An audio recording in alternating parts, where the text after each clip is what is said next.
Hello fourth class student, this is your SST subject और ये आपके 23rd चैप्टर का सेकंड लेक्चर है। ठीक है, और फर्स्ट लेक्चर में हम लोगों ने आपका कवर किया था socialism, secularism and fundamental right. ठीक है, आपको याद होगा फंडामेंटल राइट क्या होते हैं। जो कॉन्स्टिट्यूशन में आपको राइट प्रोवाइड किए गए हैं उनको क्या बोलते हैं, फंडामेंटल राइट। ठीक है, और वो कौन कौन से हैं वो हम यहाँ पढ़ेंगे।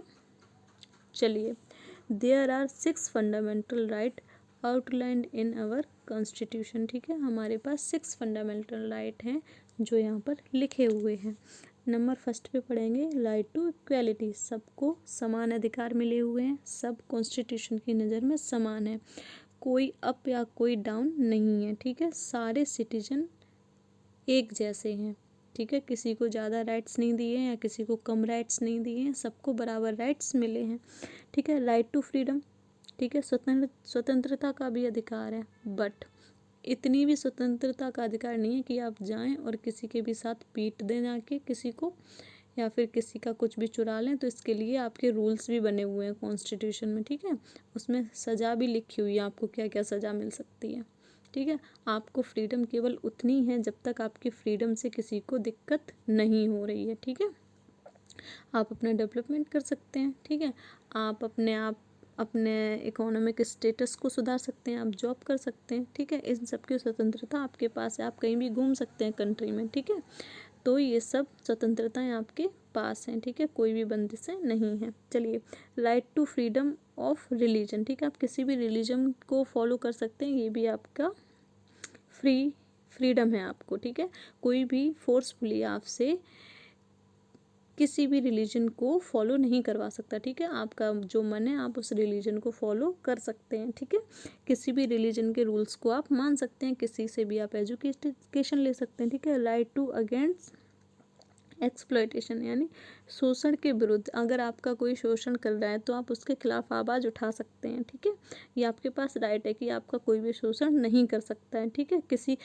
कॉन्स्टिट्यूशन ने किसी को भी ये राइट नहीं दिया है कि वो किसी दूसरे इंसान का शोषण कर सके। ठीक है, तो ये गैरकानूनी है, आप उसके लिए आवाज़ उठा सकते हैं। ठीक है, कल्चरल एंड एजुकेशनल राइट, ठीक है, जो हमारा कल्चर है ना, जो एजुकेशनल राइट हैं वो भी हमें राइट दिया गया है कॉन्स्टिट्यूशन की तरफ से कि हम पर कोई थोप नहीं सकता, हमारा मन करेगा हम उस कल्चर को मानेंगे। ठीक है, जो हमारा कल्चर है हम अगर नहीं छोड़ना चाहते तो हम नहीं छोड़ेंगे, हम किसी और कल्चर को अपनाना चाहते हैं तो हम अदर कल्चर को अडॉप्ट कर सकते हैं, इसमें कोई भी रोक टोक नहीं है। ठीक है, राइट टू कॉन्स्टिट्यूशनल रेमेडीज, ठीक है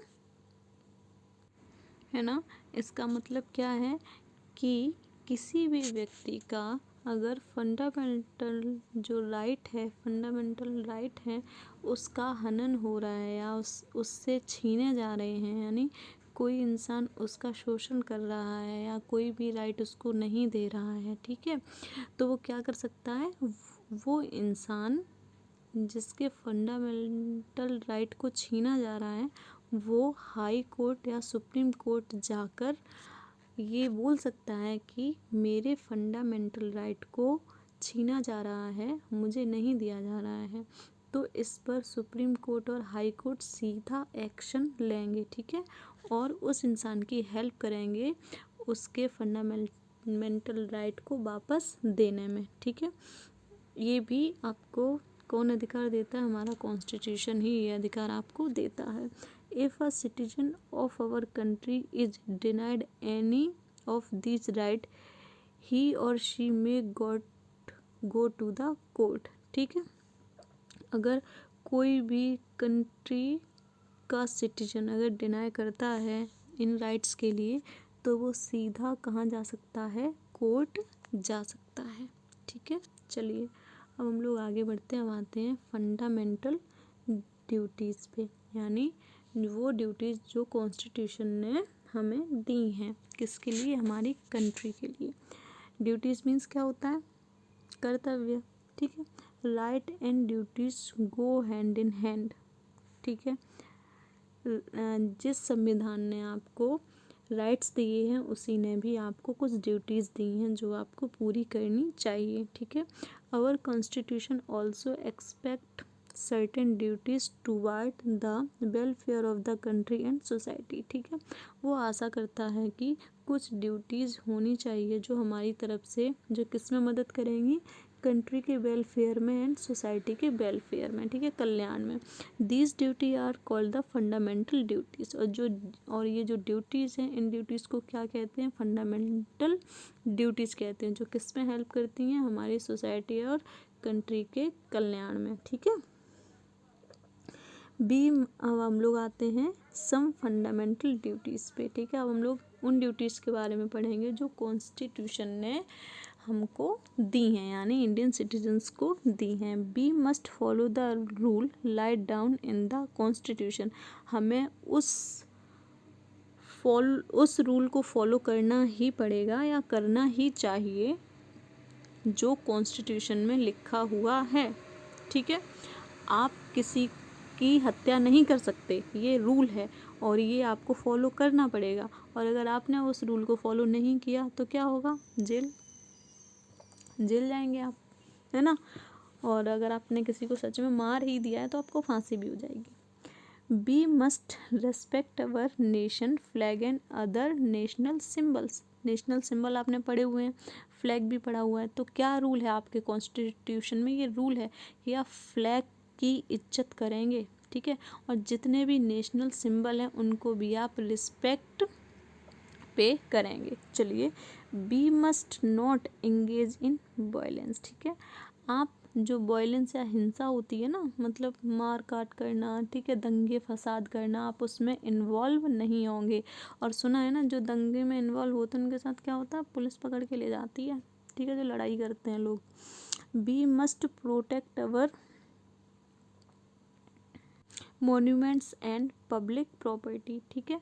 हमारी क्या ड्यूटी है, जो हमारी इंडिया में जो बिल्डिंग्स बनी हुई हैं, ठीक है, कुछ स्टैचू बने हुए हैं, यानी जो धरोहर है हमारे पास, उसकी हमें प्रोटेक्शन करना है उसका, ठीक है, उन्हें बचा के रखना, हार्म नहीं पहुंचाना है। और जो पब्लिक प्रॉपर्टी है, जो पब्लिक के वेलफेयर के लिए क्रिएट की जाती है, हमें उसका ध्यान रखना है, ठीक है। यूज़ तो अपने वेलफेयर में यूज़ तो करना ही है, लेकिन उनको प्रोटेक्टिव भी रखना है, ठीक है, प्रोटेक्ट करना है, ठीक है, उनको ख़राब होने नहीं देना है, ठीक है। चलिए, we must defend the country in time of danger, ठीक है। जब हमारी कंट्री किसी भी डेंजर में आएगी, यानी किसी खतरे में पड़ेगी, तो हमें क्या करना पड़ेगा, डिफेंड करना पड़ेगा, यानी हमें इसकी रक्षा करनी पड़ेगी। ये हमारी ड्यूटी है और हमें करनी भी चाहिए। यानी आप जहाँ पर रह रहे हैं, अगर आप उस जगह पर अगर कोई संकट है या कोई डेंजरस चीज़ है, तो आपको क्या आगे बढ़ के उसका सामना करना चाहिए। We must protect our natural environment, ठीक है। आप जहाँ पर रह रहे हैं, जिस इन्वायरमेंट में आप ब्रीथ कर रहे हैं, उस इन्वायरमेंट को आप प्रोटेक्ट करें, ठीक है। अगर आप उस इन्वायरमेंट को प्रोटेक्ट करेंगे तो नेचुरल सी चीज़ है कि आपकी ज़िंदगी भी प्रोटेक्ट होगी, ठीक है। अगर आप पॉल्यूशन करेंगे तो क्या आप जो सांस लेंगे उसमें पॉल्यूशन आपके अंदर जाएगा ना, हाँ, तो इन चीज़ों को ध्यान रखना है, ठीक है। नेचुरल इन्वायरमेंट को भी प्रोटेक्ट करना है, इसमें पॉल्यूशन नहीं करना है, ठीक है। We should preserve the rich heritage of our culture, ठीक है। हमें अपने कल्चर के रिच हेरिटेज यानी जो धरोहर है उसको क्या करना है, प्रिजर्व करना है, ठीक है, लंबे टाइम के लिए बचा के रखना है। ये हमारी क्या हो गई, ये तो हमारी ड्यूटीज़ हो गई, ठीक है। आगे आते हैं डायरेक्टिव प्रिंसिपल्स, ठीक है, चलिए इसे पढ़ते हैं। Our constitution also contain certain guidelines to be followed by government. These guidelines help the government to make policy for the welfare of the people, ठीक है। मतलब हमारी कॉन्स्टिट्यूशन में कुछ गाइडलाइंस भी दी गई हैं जो हमारी गवर्नमेंट के द्वारा फॉलो की जाती हैं, और वो जो गाइडलाइंस हैं वो क्या हेल्प करती हैं, हमारी गवर्नमेंट में जो लोग हैं ना, जो पॉलिसीज़ बनाते हैं, है ना, लोगों के कल्याण करने के लिए, उसमें काफ़ी हेल्प करती हैं, ठीक है। These guidelines are known as the directive principle, और जो चीज़ें है ना, जो हमारी गवर्नमेंट की हेल्प करती हैं, गवर्नमेंट को गाइड करती हैं, यानी निर्देश देती हैं। किसके लिए? लोगों का वेलफेयर कैसे करें, ठीक है, पॉलिसीज़ कैसे बनाएं, ठीक है, ऐसी कौन सी पॉलिसी बनाएं जिससे आप ज़्यादा से ज़्यादा फार्मर को फ़ायदा पहुंचा पाएँ, या फिर श्रमिकों को फ़ायदा पहुंचा पाएँ, या लेबर के लिए कोई कॉन्स्टिट्यूशन में बदलाव करना। तो ये कौन करता है? ये उनकी हेल्प कौन करता है? गवर्नमेंट की डायरेक्टिव प्रिंसिपल्स, जो आपके कॉन्स्टिट्यूशन में ही हैं। ठीक है, ये चैप्टर हम यहीं पे फिनिश करते हैं और आपके इसके क्वेश्चन आंसर की PDF आपको मिल जाएगी।